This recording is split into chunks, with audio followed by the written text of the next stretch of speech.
You worked for it. You sacrificed for it. You finally got what you wanted.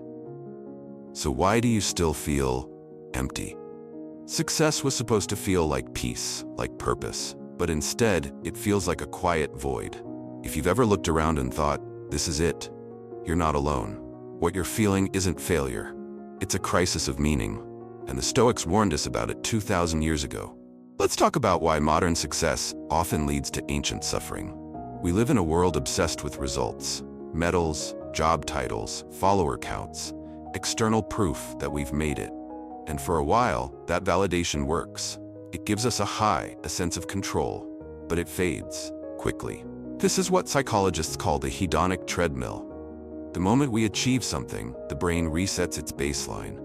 The job you once dreamed of becomes routine. The house that impressed everyone now feels like just another structure. You're always running, but you never arrive. Even worse, when you do succeed, people expect more. You become a brand, a provider, a role model, but somewhere along the way, you lose yourself.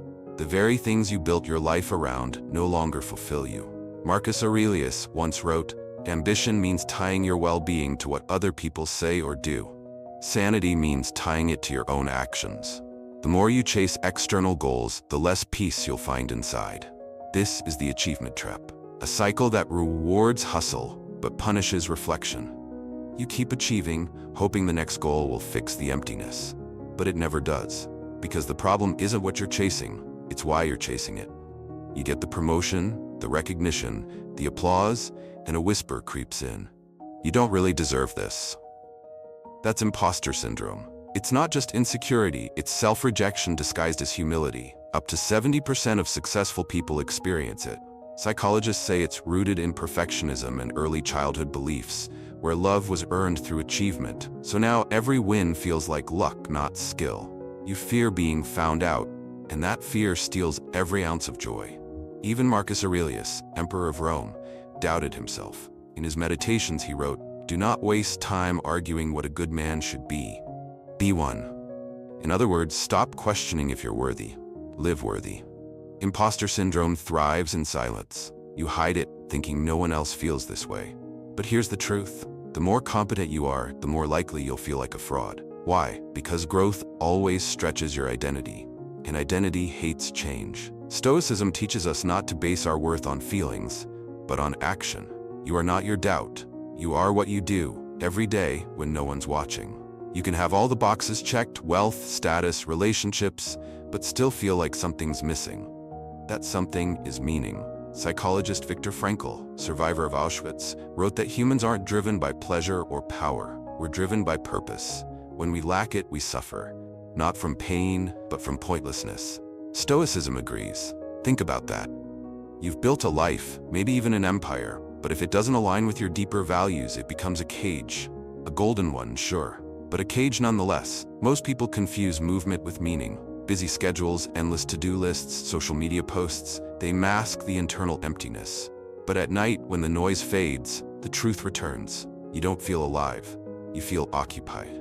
Here's the Stoic test for meaning. If everything you had vanished tomorrow, would who you are still matter? Meaning isn't found in winning. It's found in why you want to win. What story are you trying to tell with your life? If you don't know, no amount of success will fix that.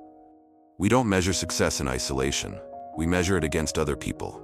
And that's where the sickness begins. Comparison is the thief of joy, yet we indulge in it every day. Scrolling through social media, we're bombarded with highlight reels. People showing the best moments of their lives, filtered and polished. Our brains confuse these snapshots for reality. Suddenly your victory feels small. Your six-figure job feels weak compared to someone's seven-figure lifestyle. Your fit body feels average next to a chiseled influencer. You forget your growth. You forget your path.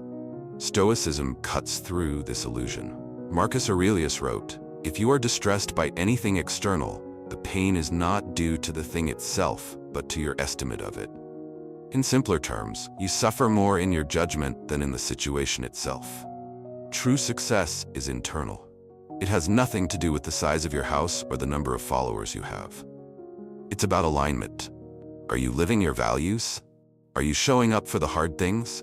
That's the only scoreboard that matters. The more you compare, the more you betray yourself. Because every time you wish you were someone else, you reject who you already are. Most people are more comfortable with struggle than stillness. Think about it. When life slows down, you panic. You check your phone. You find a task. You seek noise. That's because peace demands self-confrontation, and that's scarier than any hardship. We glorify hustle. We wear busyness like a badge, but deep down, we're terrified of being alone with our thoughts. Success often brings silence, and silence reveals the parts of us we've been avoiding. The Stoics trained for this. They believed peace wasn't natural, it was a skill.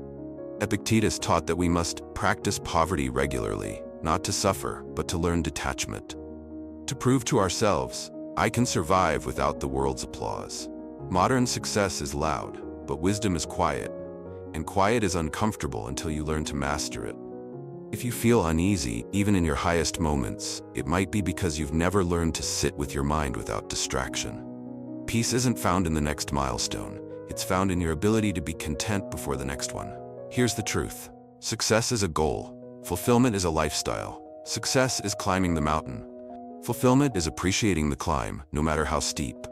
The Stoics never told us to abandon ambition. They told us to redefine it. Ambition without wisdom leads to burnout. Ambition guided by values leads to virtue. You can still build, still win, still achieve. But the intention must change. Instead of chasing approval, chase contribution. Instead of craving applause, crave alignment with your principles. Seneca put it best. We suffer more in imagination than in reality. When you constantly imagine a future where you finally feel enough, you rob yourself of the present. Fulfillment doesn't come when the work is done. It comes when the work aligns with who you are. So what's the shift? Stop asking, what will this give me? Start asking, what will this make me become? Fulfillment is the reward for a life lived with intention. And intention is a Stoic superpower. Stoic philosophy speaks of the inner citadel, a fortress inside you that no one can touch. Not critics, not fans, not fortune. Most people build their identity on sand, on job titles, relationships, likes, money. The problem? All of those can vanish, and when they do, you're left shattered. The Stoics built on stone. Their foundation was character, not achievement. To feel full, even after success, you must detach self-worth from performance. Who are you when no one's clapping? Who are you when everything goes wrong? That's your citadel. True power is self-generated. It's not stolen from others' validation. It's built through discipline, principle, and unshakable values. You want to stop feeling empty?